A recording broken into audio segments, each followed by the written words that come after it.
Assalamualaikum warahmatullahi wabarakatuh. Kami dari kelompok 9 yang beranggotakan Eva Suryaningsih, Nurul Faiseh, Siti Khairunimah, Nabila Nurhaliza, Ilyas Febrian, dan Anana Imatul Jannah akan mempresentasikan tentang penentuan harga pokok persediaan. Harga pokok persediaan adalah harga untuk memperoleh suatu persediaan, di mana yang termasuk ke dalam harga pokok persediaan adalah semua biaya yang terjadi sampai dengan persediaan siap dijual, misalnya biaya pengangkutan, biaya masuk, dan juga asuransi. Untuk mengetahui lebih lanjut tentang penentuan harga pokok persediaan, dimohon untuk semua teman-teman menyimak materi yang akan dipaparkan oleh kelompok 9 mengenai penentuan harga pokok persediaan. Metode penentuan harga pokok persediaan sesuai PSAK. Berdasarkan PSAK nomor 14 tentang persediaan, disebutkan bahwa terdapat dua sistem pencatatan persediaan.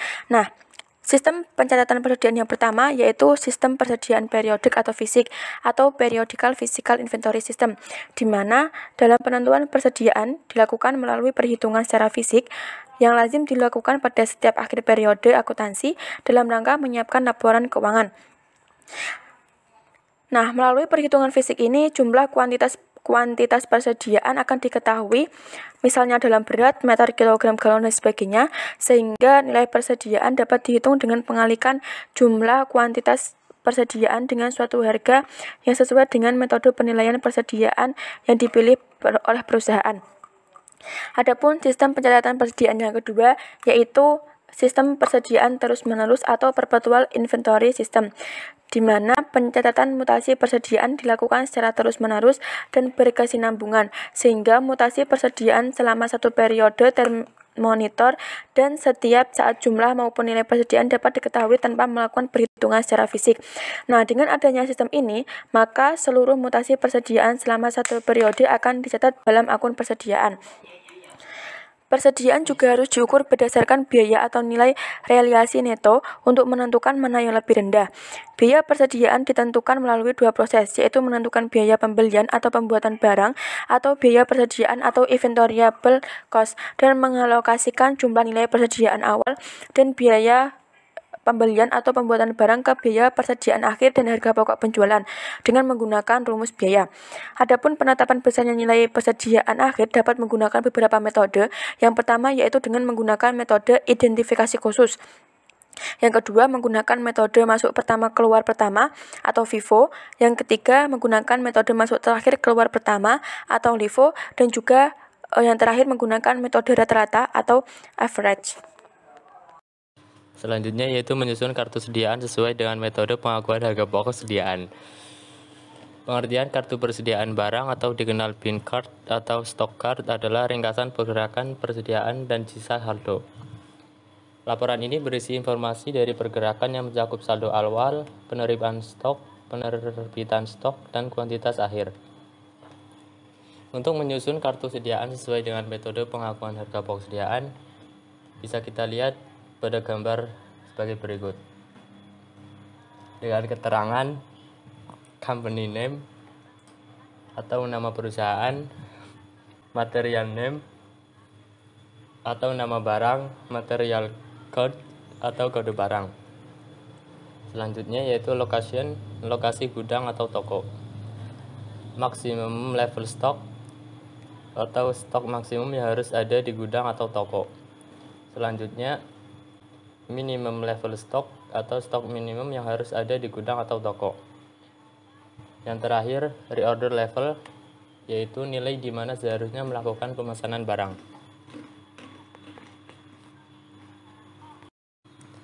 Yang pertama yaitu harga pokok penjualan atau cost of goods sold. Merupakan biaya yang dikeluarkan dalam suatu proses produksi barang dan jasa yang dapat dihubungkan secara langsung dengan aktivitas proses yang membuat produk barang dan jasa siap dijual. Untuk menghitung HPP perusahaan dagang yaitu dengan rumus HPP sama dengan persediaan barang awal dikurangi persediaan barang akhir.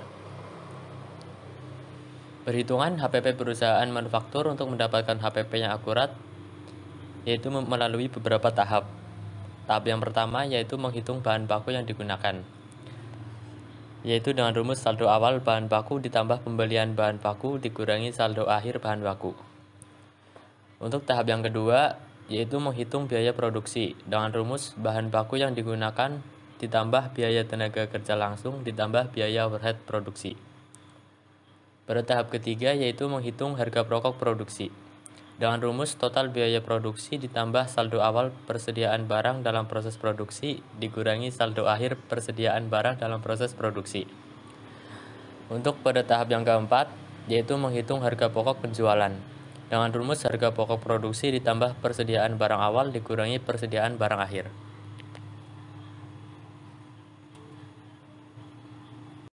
Selanjutnya yaitu persediaan akhir. Pengertian dari persediaan akhir merupakan persediaan barang yang tersedia di akhir periode atau akhir tahun buku berjalan. Rumus persediaan akhir yaitu persediaan akhir sama dengan persediaan awal ditambah pembelian dikurangi harga pokok penjualan. Kartu persediaan barang sangat penting dalam hal pencatatan. Bisa persediaan barang yang dimiliki untuk dijual atau barang yang akan diolah lalu dijual. Kartu persediaan barang membuat perusahaan menjadi cermat dalam menerima, menyimpan, dan mengeluarkan barang. Fungsi dari kartu persediaan yaitu memberikan informasi persediaan barang meliputi jumlah dan beberapa nilai dari per barang. Selanjutnya mengontrol persediaan, penerimaan, dan pemakaian barang. Memberikan data persediaan barang untuk kepentingan perhitungan dan analisis. Dalam pencatatan persediaan, ada dua jenis sistem pencatatan. Yang pertama, sistem inventarisasi fisik atau pencatatan sistem periodik. Yang kedua, sistem perpetual atau pencatatan sistem kontinu. Untuk sistem inventarisasi fisik atau pencatatan sistem periodik, dalam sistem pencatatan fisik, harga pokok penjualan dihitung tiap akhir periode setelah sisa barang atau persediaan akhir periode di gudang diperiksa dan dihitung secara fisik. Prosedur pencatatan persediaan sistem inventarisasi fisik secara garis besar. Yang pertama, faktur pembelian dicatat dalam jurnal pembelian dengan mendebit akun pembelian dan kredit akun utang dagang. Yang kedua, memo kredit dari kreditor sebagai bukti transaksi retur pembelian dicatat dalam jurnal umum atau jurnal pembelian retur dengan mendebit akun utang dan kredit akun retur pembelian.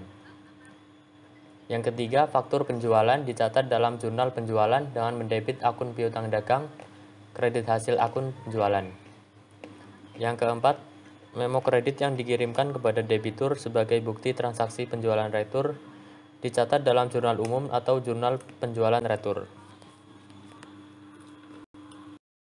Dan yang kedua, sistem perpetual atau pencatatan sistem kontinu. Pencatatan sistem perpetual atau metode pencatatan terus-menerus atau kontinu disebut juga dengan metode balance permanen. Untuk prosedur pencatatan persediaan sistem perpetual yaitu sebagai berikut. Yang pertama, faktur pembelian dicatat dalam jurnal pembelian dengan mendebit akun persediaan dan kredit akun utang dan dagang. Kedua, memo kredit yang diterima dari kreditur sebagai bukti transaksi retur pembelian dicatat dalam buku jurnal umum atau jurnal pembelian retur dengan mendebit akun utang dan kredit akun. Yang ketiga, faktur penjualan sebagai bukti transaksi penjualan kredit. Dicatat dalam jurnal penjualan dengan mendebit akun piutang dagang dan kredit akun hasil penjualan sebesar harga penjualan. Harga pokok barang yang dijual atau HPP dicatat debit akun harga pokok penjualan, kredit akun persediaan. Harga pokok barang yang dijual dicatat dalam kartu persediaan barang yang bersangkutan sebagai mutasi keluar. Yang terakhir, memo kredit yang dikirimkan kepada debitur untuk bukti transaksi retur penjualan. Kondisi yang mempengaruhi penyajian akun sediaan barang. Penilaian dari persediaan membutuhkan penentuan-penentuan berikut ini. 1. Barang fisik dimasukkan ke dalam persediaan. 2. Biaya untuk dimasukkan dalam persediaan. 3. Asumsi arus biaya untuk diadopsi. 4. Pada akhir periode pelaporan, catatan persediaan disesuaikan dengan hasil inventarisasi fisik. yang kemudian inventaris fisik dilakukan atas barang yang belum dipakai. Selanjutnya, persediaan barang dalam kondisi rusak tidak dilaporkan dalam neraca, tetapi diungkapkan dalam CALK dengan dilampirkan daftar barang yang rusak. Persediaan diakui ini pada saat yang pertama, potensi manfaat ekonomi masa depan ini diperoleh dan mempunyai nilai atau biaya yang dapat diukur dengan andal. Nah, biaya ini biasanya didukung oleh bukti atau dokumen yang dapat diverifikasi dan di dalamnya itu terdapat beberapa elemen harga barang persediaan. Nah, sehingga biaya tersebut ini dapat diukur secara andal, jujur, dan dapat diverifikasi yang bersifat netral. Kemudian yang kedua ini pada saat diterima atau hak kepemilikannya atau kepenguasaannya ini berpindah. Nah, dokumen sumber yang digunakan sebagai pengakuan perolehan persediaan ini biasanya itu faktur, kwitansi, atau berita acara serah terima atau PAST. Nah, di dalam pencatatannya ini sendiri, persediaan ini dicatat menggunakan metode perpetual, yaitu pencatatan persediaan yang dilakukan setiap transaksi yang mempengaruhi persediaan atau perolehan dan pemakaian. Nah, untuk pencatatan barang persediaan ini dilakukan berdasarkan satuan barang yang lazim digunakan untuk masing-masing jenis barang atau satuan barang lain. Ya, ini dianggap sebagai paling memadai dalam pertimbangan materialitas dan pengendalian pencatatan. Kemudian di akhir periode pelaporan, catatan persediaan ini disesuaikan dengan hasil inventarisasi fisik. Nah, inventarisasi fisik ini dilakukan atas barang yang belum dipakai, baik yang masih berada di dalam gudang atau tempat penyimpanan maupun persediaan yang berada di unit pengguna. Besaran penyajian persediaan. Nah, untuk biaya perolehan ini apabila diperoleh dengan pembelian, ini dibagi menjadi 4 macam. Yang pertama yaitu ada biaya pembelian. Nah, untuk biaya pembelian sendiri ini dikeluarkan untuk membeli barang yang biasanya besarnya biaya ini tergantung pada jumlah barang yang dibeli dan harga satuan barangnya. Nah, biaya pembelian ini meliputi faktor penting ketika harga barang yang dibeli ini tergantung pada ukuran pembelian barang tersebut. Nah, yang kedua ada biaya pengangkutan atau biaya transportasi. Nah, apabila dilihat dari sifat barang tersebut ini diangkut atau dipisahkan menjadi 2 macam. Yang pertama ada biaya transportasi masuk, yang kedua ada biaya transportasi keluar. Nah, untuk yang biaya transportasi masuk ini dalam schedule harga pokok produksi ini dimasukkan sebagai unsur penambahan pembelian. Nah, sedangkan untuk biaya yang transportasi keluar ini dalam laporan laba ruginya ini dimasukkan sebagai unsur beban pemasaran atau biaya penjualan. Selanjutnya yaitu ada biaya penanganan. Nah, ini adalah biaya yang dikenakan ke pembeli untuk setiap check out yang berhasil. Nah, biaya penanganan ini berlaku untuk semua pembelian yang dilakukan oleh pembeli dan berbeda dengan biaya administrasi dan layanan yang dikenakan kepada penjual.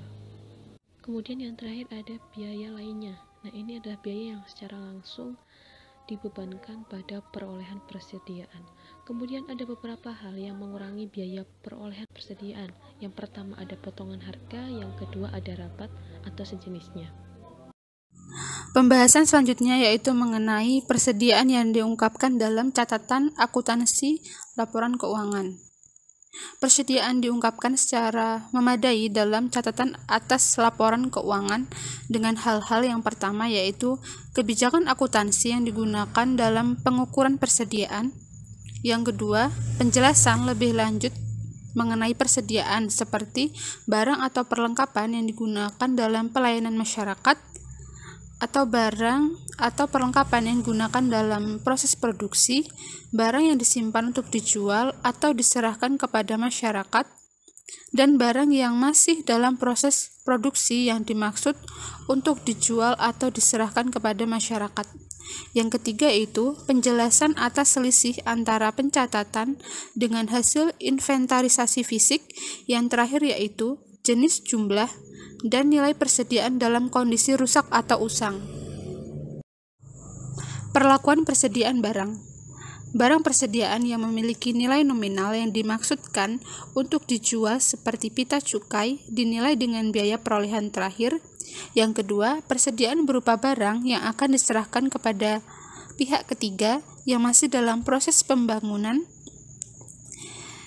sampai dengan tanggal pelaporan, maka atas pengeluaran-pengeluaran yang dapat didistribusikan untuk pembentukan aset tersebut tetap disajikan sebagai persediaan.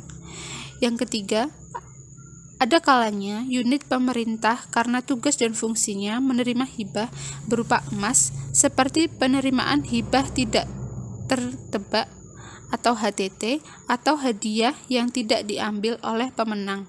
Contohnya pada Kementerian Sosial. Dalam hal ini, persediaan berupa emas tersebut dicatat sebagai harga wajar pada saat perolehan.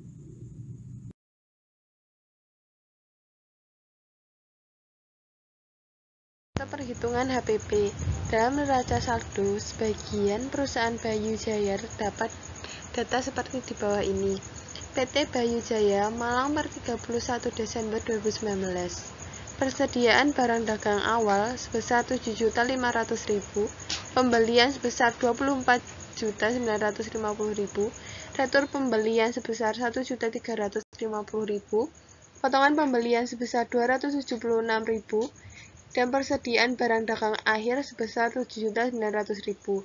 Dari data tersebut, tampak saldo unsur-unsur HPP yaitu persediaan awal pada neraca saldo sebagian, persediaan akhir pada data penyesuaian, elemen pembelian bersih di neraca saldo sebagian, atau retur pembelian, dan potongan pembelian. Walaupun dalam data tersebut tidak terdapat biaya angkut pembelian, tapi proses perhitungan HPP bisa dilakukan sebagaimana seharusnya. Kemudian untuk penyelesaian dari kasus di atas adalah harga pokok penjualan, persediaan awal barang dagang sebesar 7.500.000, kemudian pembelian sebesar 24.950.000, ditambah beban angkut pembelian sebesar Rp0, kemudian dijumlah menjadi 24.950.000. Kemudian retur pembelian sebesar 276.000 ditambah dengan potongan pembelian sebesar 1.350.000 dan totalnya sebesar 1.626.000. Dari pembelian, beban angkut, retur pembelian, dan potongan pembelian masuk ke dalam jumlah pembelian bersih sebesar 23.324.000 yang dijumlah dengan persediaan awal barang dagang sebesar 7.500.000. Kemudian barang tersedia untuk dijual atau BUTUD menjadi sebesar 30.824.000 dikurangi dengan persediaan akhir barang dagang sebesar 7.900.000. Kemudian dapat diketahui bahwa harga pokok penjualan dari kasus di atas sebesar 22.924.000. Ya. Contoh perhitungan. PT Garmen Indonesia merupakan perusahaan yang bergerak di bidang pembuatan baju pada tahun 2019. Perusahaan tersebut memiliki persediaan awal bahan baku 500 juta, persediaan awal barang dalam proses produksi 200 juta, persediaan awal barang jadi 500 juta, pembelian bahan baku 800 juta, biaya pengiriman 50 juta, biaya tenaga kerja dan perawatan mesin 150 juta, persediaan bahan baku 200 juta, persediaan akhir BDPP 100 juta, persediaan akhir barang jadi 300 juta. Pertanyaannya, bagaimana cara menghitung HPP-nya? Kemudian penyelesaian. Nomor 1, menghitung bahan baku yang digunakan, yaitu persediaan awal bahan baku plus pembelian bahan baku dikurangi dengan persediaan akhir bahan baku. Perhitungannya 500 juta ditambah dengan 800 juta, kemudian ditambah lagi dengan 50 juta dikurangi dengan 200 juta. Kemudian hasilnya adalah 1.150 juta. Nomor 2, menghitung total biaya produksi. Rumusnya yaitu bahan baku yang digunakan ditambah dengan biaya tenaga kerja langsung plus biaya overhead produksi. Perhitungannya yaitu 1.150 juta ditambah dengan 150 juta, hasilnya adalah 1.300 juta. Kemudian untuk nomor 3 yaitu menghitung harga pokok produksi dengan rumus total biaya produksi plus saldo awal persediaan barang dikurangi dengan saldo akhir persediaan barang. Perhitungannya 1.300.000.000 plus 200 juta dikurangi dengan 100 juta. Hasilnya harga pokok produksinya yaitu 1.400.000.000. Nomor 4 yaitu menghitung harga pokok penjualan dengan rumus harga pokok produksi ditambah dengan persediaan awal barang jadi dikurangi dengan persediaan akhir barang jadi. Perhitungannya 1.400.000.000 ditambah 500 juta dikurangi dengan 300 juta. Hasilnya adalah 1.600.000.000. Maka HPP perusahaan manufaktur tersebut adalah 1.600.000.000. Contoh perhitungan FIFO. Nah, ini pada tabel ini sudah disediakan contoh soalnya. Pada tanggal 1 Januari ini terdapat persediaan awal yaitu sebesar 100 unit dengan harga Rp100.000. Nah, pada tanggal 5 Februari ini terjadi pembelian ini dengan 300 unit dengan harga Rp120.000 per unit. Kemudian pada tanggal 7 Maret ini terdapat transaksi penjualan dengan 100 unit dengan harga Rp150.000. Kemudian pada tanggal 10 April ini terdapat transaksi penjualan dengan harga Rp150.000 per unitnya.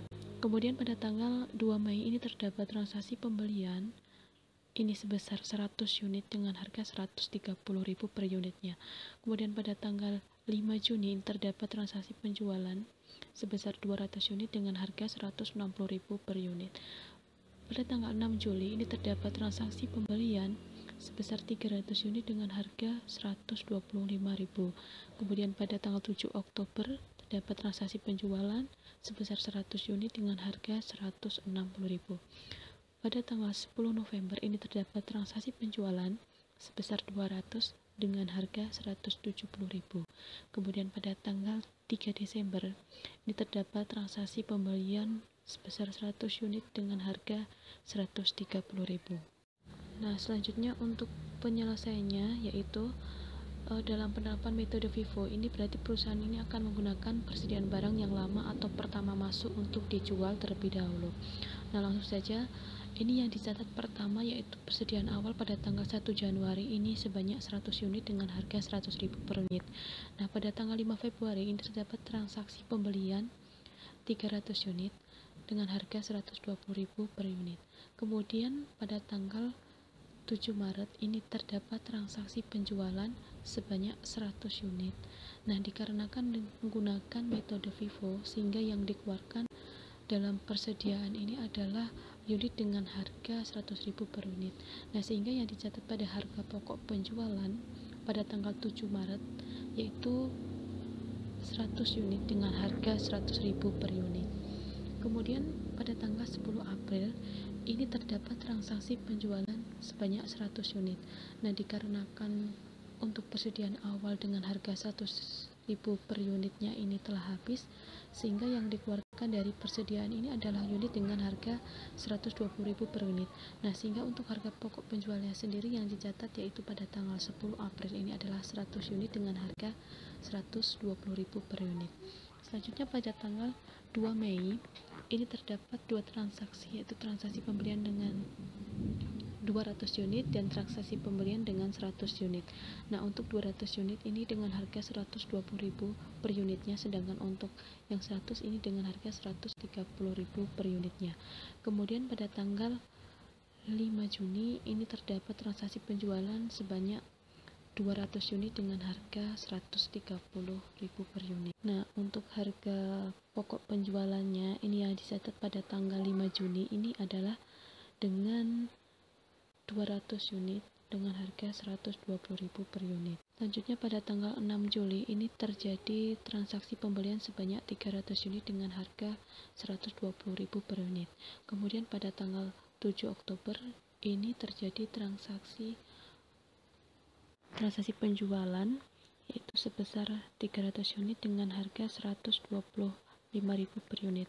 Nah, untuk tanggal 10 November ini terjadi transaksi penjualan dengan harga Rp125.000 dengan unitnya yang dikeluarkan yaitu 100 unit. Sehingga untuk HPP-nya pada tanggal 10 November yang dicatat yaitu 200 unit dengan harga unitnya yaitu 125.000. Sedangkan untuk tanggal 3 Desember ini terdapat transaksi pembelian yaitu sebanyak 100 unit dengan harga 130.000 per unitnya.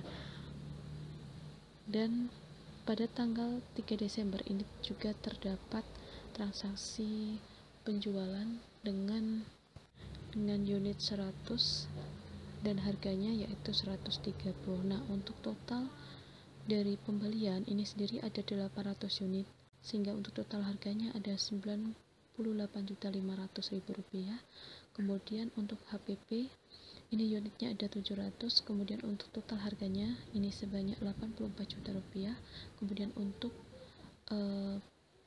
penjualan ini dengan total yaitu sebanyak 25.500.000 rupiah.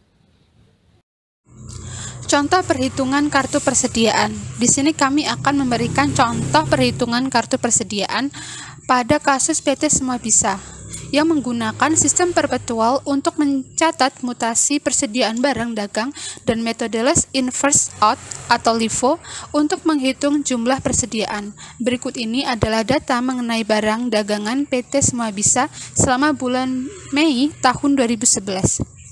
Persediaan barang dagangan pada tanggal 1 Mei dengan jumlah 50 unit dengan harga per unit yaitu 2.000. Kemudian pada tanggal 5 Mei penjualan barang dagangan sebesar 45 unit dengan harga per unit yaitu 5.000. Yang ketiga yaitu pembelian barang dagangan pada tanggal 14 Mei dengan jumlah 40 unit dengan harga per unit yaitu 2.400. Kemudian yang keempat yaitu penjualan barang dagangan pada tanggal 18 Mei sebanyak 45 unit dengan harga per unit yaitu 4.300. Kemudian yang kelima yaitu pembelian barang dagangan pada tanggal 25 Mei dengan jumlah yaitu 80 unit dengan harga per unit yaitu 2.500. Kemudian yang keenam yaitu penjualan barang dagangan pada tanggal 28 Mei dengan jumlah 65 unit dengan harga per unit yaitu 6.800. Kemudian yang terakhir yaitu penjualan barang dagangan pada tanggal 28 Mei dengan jumlah 25 unit dengan harga per unit yaitu 5.800. Kemudian kita diminta untuk menentukan nilai persediaan barang dagangan akhir dan beban pokok penjualan dengan menggunakan kartu persediaan. Dari contoh kasus yang telah diberikan, kita akan menghitung nilai persediaan barang dagangan akhir dan beban pokok penjualan dengan menggunakan kartu persediaan. Dapat kita lihat pada gambar slide, yaitu kita catat transaksi pada tanggal 1 Mei untuk keterangan persediaan awal sebanyak 50 unit dengan harga satuan 2.000 dengan jumlah 100.000. Kemudian pada tanggal 1 Mei kita catat pada tanggal 5 untuk keterangan penjualan sebesar 45 unit dengan harga satuan 2.000 dengan jumlah yaitu 90.000. Kemudian untuk saldonya maka dengan sisa unit persediaan yaitu 5 dengan harga 2.000, kemudian jumlahnya yaitu sama dengan 10.000. Kemudian pada tanggal 14 Mei terjadi pembelian unit sebesar 40 dengan harga 2.400, maka jumlahnya yaitu 96.000. Kemudian untuk saldonya sehingga kita menambahkan 40 unit kemudian dengan harga 2.400 dengan jumlah 96. Kemudian pada tanggal 18 Mei terjadi penjualan sebesar 25 unit dengan harga 2.400 dengan jumlah yaitu 60.000. Maka kita catat saldonya yaitu dengan sisa unit yaitu 5 dengan harga 2000 dengan jumlah yaitu 10.000. Jumlah unit 5 ini dihitung dari jumlah yang kita dapatkan dari persediaan pada tanggal 14 Mei, yaitu seperti contoh di atas. Kemudian di bawahnya yaitu 15 ini dapat dari persediaan yaitu 40 yang tadi penjualan tanggal 14 Mei. Kemudian tersisa unit sebesar 15 yaitu dengan harga 2.400. Kemudian selanjutnya pada tanggal 25 Mei terjadi pembelian unit sebesar 80 dengan harga satuan yaitu 2.500 sehingga dengan jumlah 200.000. Kemudian untuk saldonya kita catat untuk sisa yang unit yang sebelumnya yaitu tersisa 5 unit, kemudian 15 unit dan kita tambahkan lagi, kita catat di bawahnya dengan jumlah 80 unit. Kemudian pada tanggal 28 Mei terjadi penjualan barang sebesar 65 dengan harga 2.500 dengan total jumlah 162.500. Kemudian kita catat saldonya yaitu,